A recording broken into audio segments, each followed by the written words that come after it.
Bagaimana mungkin kita masing-masing mendengar mereka berbicara dalam bahasa kita sendiri, yaitu bahasa yang kita pakai di negeri asal kita.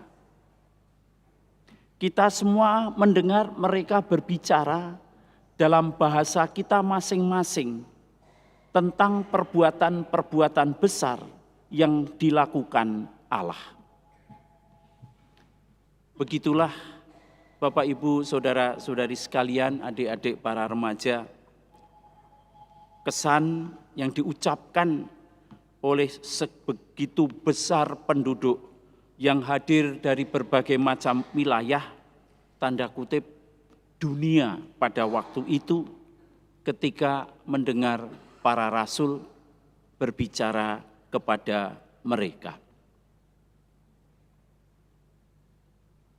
Bapak, Ibu, Saudara-saudari sekalian, dan sejak itu, sejak Pentakosta, kehadiran Roh Kudus, para rasul pergi menyebar ke berbagai daerah untuk mewartakan Kristus.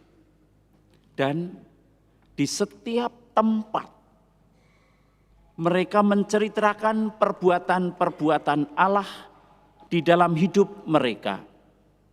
Dan umat yang mendengar pengalaman para rasul tentang perbuatan-perbuatan Allah ini, mereka bersukacita dan memuliakan Allah.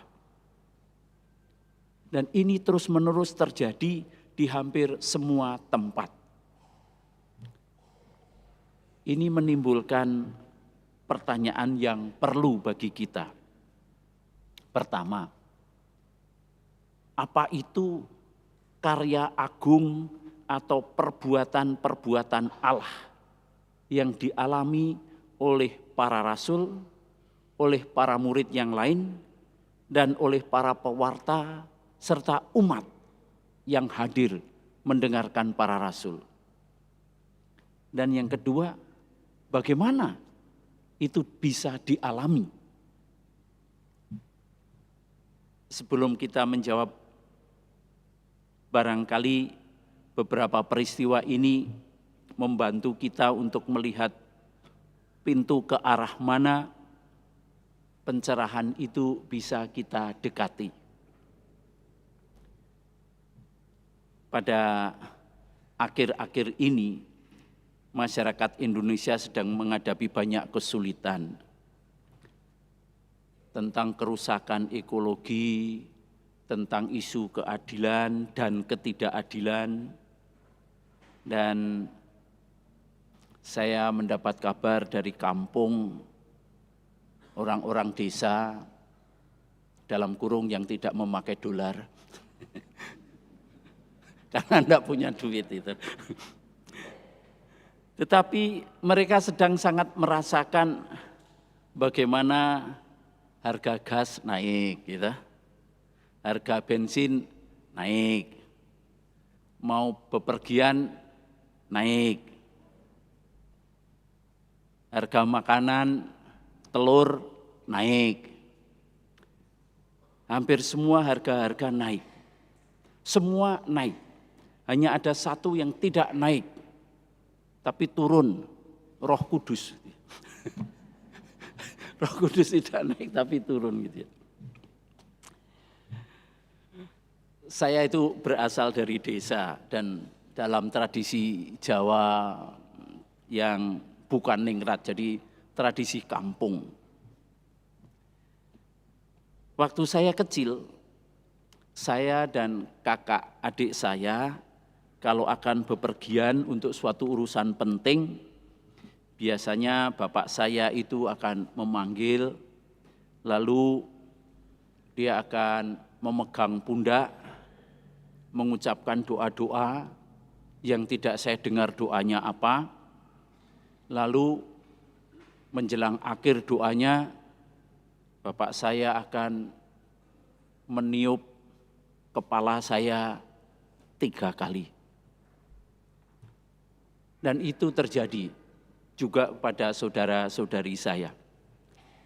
Tapi pengalaman saya lihat, kalau saya lihat kuda lumping, Kalau ada orang yang trans gitu ya, kesurupan gitu, dukunnya juga komat kamit gitu kan, terus meniup juga 3 kali, lalu orangnya sembuh gitu kan, sadar gitu.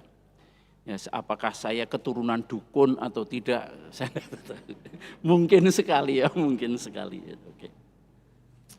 Bapak, Ibu, saudara-saudari sekalian, ketika Tuhan Yesus hadir di tengah para rasul, para murid, sebagaimana yang kita dengar dari Injil Yohanes yang kita dengar tadi, ternyata ada 3 hal ini perlu kita amati, perlu kita baca dengan baik. Yang pertama, kata-kata. Kata-kata yang diucapkan oleh Yesus. Yang kedua adalah tindakan. Apa yang Yesus perbuat. Dan ditutup dengan perutusan. Tindakannya adalah, kata-katanya adalah damai sejahtera bagi kamu. Dan Yesus yang bangkit kalau bertemu dengan para murid selalu mengawali perjumpaan itu dengan sapaan damai sejahtera bagi kamu. Lalu diikuti dengan tindakan. Tindakannya adalah Yesus menghembusi mereka. Yesus menghembusi mereka. Nah, menghembusi ini dalam bahasa kitab suci mengingatkan kita pada kisah Kejadian bab 2 ayat 7. Jadi peristiwanya waktu itu belum ada manusia di bumi yang diciptakan Allah. Belum ada manusia untuk mengerjakan tanah.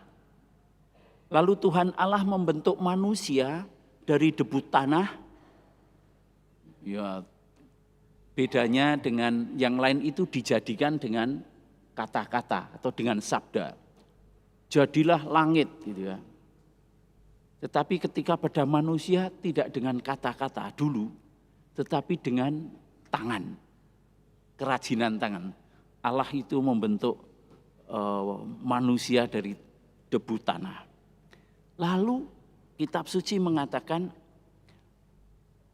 lalu Tuhan Allah membentuk manusia dari debu tanah dan menghembuskan nafas hidup ke dalam hidungnya. Demikianlah manusia itu menjadi makhluk hidup. Sesuatu aneh tapi indah.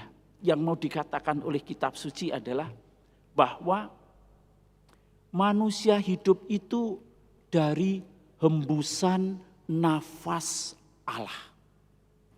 Ruah Elohim. Rohnya Allah. Jadi ketika Tuhan Allah menghembuskan itu adalah Tuhan Allah memberi roh kehidupan. Dan ini dilakukan juga oleh Yesus ketika berjumpa dengan para murid untuk menghadirkan atau untuk memberi Roh Kudus. Yesus menghembusi mereka dan berkata, terimalah Roh Kudus. Nafas hidup yang dihembuskan oleh Allah, Ruah Elohim itu adalah roh yang keluar dari Allah yang menghidupkan. Dan itu juga yang dilakukan oleh Yesus kepada para murid dan pada kita semua. Terimalah Roh Kudus. Maka dengan melihat dan memahami sabda dan tindakan Yesus ini, kita menjadi paham apa artinya peristiwa terjadinya para murid pada hari Pentakosta. Hembusan seperti yang dikatakan dalam Kisah Para Rasul, begitu seru ya. Tiba-tiba turunlah dari langit suatu bunyi seperti tiupan angin keras. Ya, tidak hanya sekedar hembusan biasa ya, tapi tiupan angin yang keras. Begitu besar kekuatan ruah Elohim itu untuk menghidupkan tidak satu orang, tapi seluruh dunia. Dan sejak itu, perutusan tentang pengampunan dosa menjadi pokok pewartaan, yaitu yang diwartakan oleh para murid adalah perbuatan-perbuatan Allah, karya-karya agung Allah. Itulah bahasa yang dipahami oleh semua orang dari suku bangsa dan bahasa apapun yang menerima Roh Kudus. Bahasa yang menghadirkan damai sejahtera bagi kamu dan kenyataan perutusan pengampunan dosa dan penyembuhan. Di sanalah Roh Kudus hadir dan melaksanakan perbuatan-perbuatan agung Allah. Itu rahmat yang kita mohon dan itulah rahmat yang kita terima. Mari kita wartakan.